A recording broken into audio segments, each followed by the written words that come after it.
Hey there, everybody. We're continuing on today in the book of Matthew, chapter 26.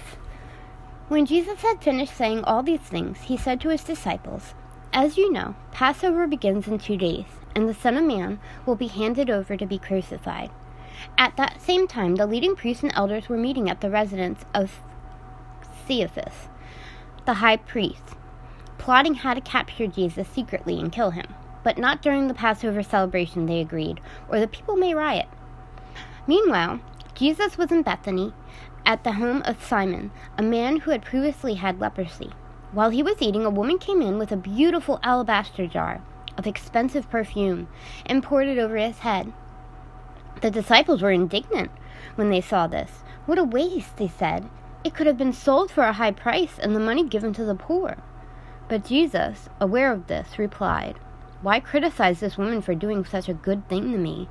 You will always have the poor among you, but you will not always have me. She has poured this perfume on me to prepare my body for burial. I tell you the truth, wherever the good news is preached throughout the world, this woman's deed will be remembered and discussed." When Judas Iscariot, one of the 12 disciples, went to the leading priests and asked, "How much will you pay me to betray Jesus to you?" And they gave him 30 pieces of silver. From that time on, Judas began looking for an opportunity to betray Jesus.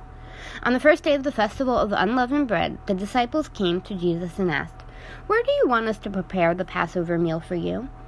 "As you go into the city," he told them, "you will see a certain man. Tell him, the teacher says, 'My time has come, and I will eat the Passover meal with my disciples at your house.'"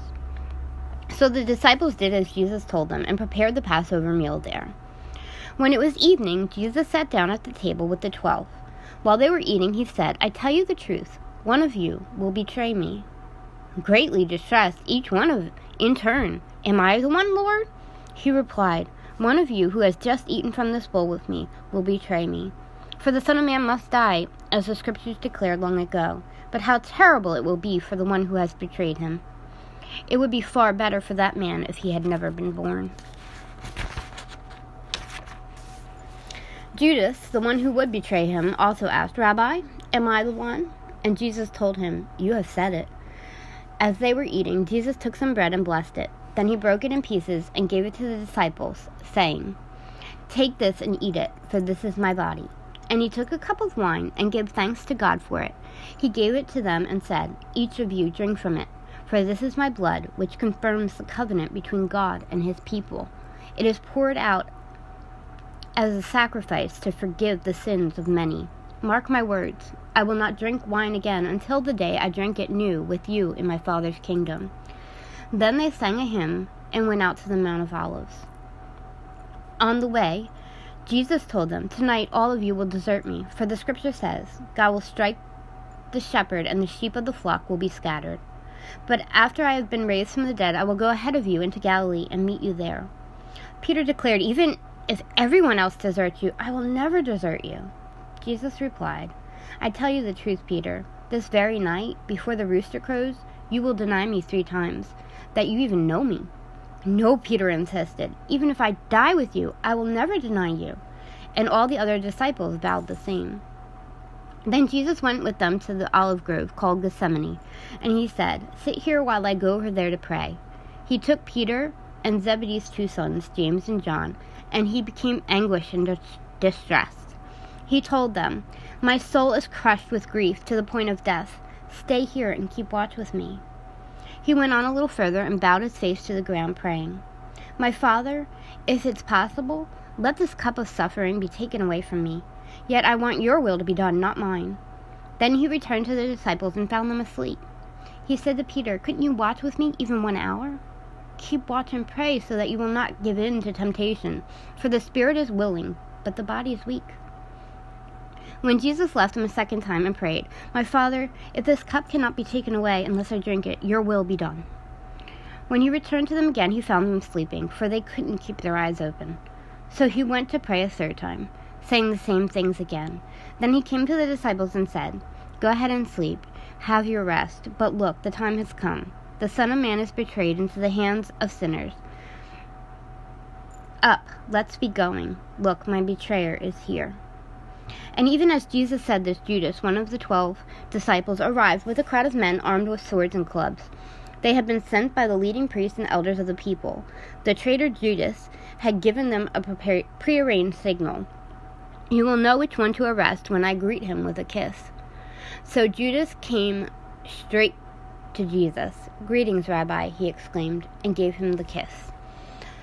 Jesus said, "My friend, go ahead and do what you have come for." When the others grabbed Jesus and arrested him, but one of the men with Jesus pulled out his sword and struck the high priest's slave, slashing off his ear. "Put away your sword," Jesus told him. "Those who use the sword will die by the sword. Don't you realize that I could ask my Father for thousands of angels to protect us, and he would send them instantly? But if I did, how would the scripture be fulfilled that described what must happen now?" Then Jesus said to the crowd, "Am I some dangerous revolutionary that you come with swords and clubs to arrest me? Why did you arrest me in the temple? Why didn't you arrest me in the temple? I was teaching every day."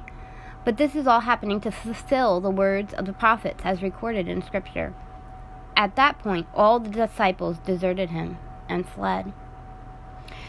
Then the people who had arrested Jesus led him to the home of Caiaphas, the high priest, where the teachers of religious law and the elders had gathered. Meanwhile, Peter followed him at a distance and came to the high priest's courtyard. He went in and sat with the guards and waited to see how it would all end. Inside, the leading priests and the entire high council were trying to find witnesses who would lie about Jesus so they could put him to death. But even though they found many who agreed to give false witness, they could not use anyone's testimony. Finally, 2 men came forward who declared, "This man said, 'I am able to destroy the temple of God and rebuild it in 3 days.'" Then the high priest stood up and said to Jesus, "Well, aren't you going to answer these charges? What do you have to say for yourself?" But Jesus remained silent. Then the high priest said to him, "I demand in the name of the living God, tell us if you are the Messiah, the Son of God." Jesus replied, "You have said it. And in the future we'll see the Son of Man seated in the place of power at God's right hand, and coming on the clouds of heaven." Then the high priest tore his clothing to show his horror and said, "Blasphemy! Why do we need another witness? You have all heard this blasphemy. What is your verdict?" "Guilty," they shouted. "He deserves to die." Then they began to spit in Jesus' face and beat him with their fists.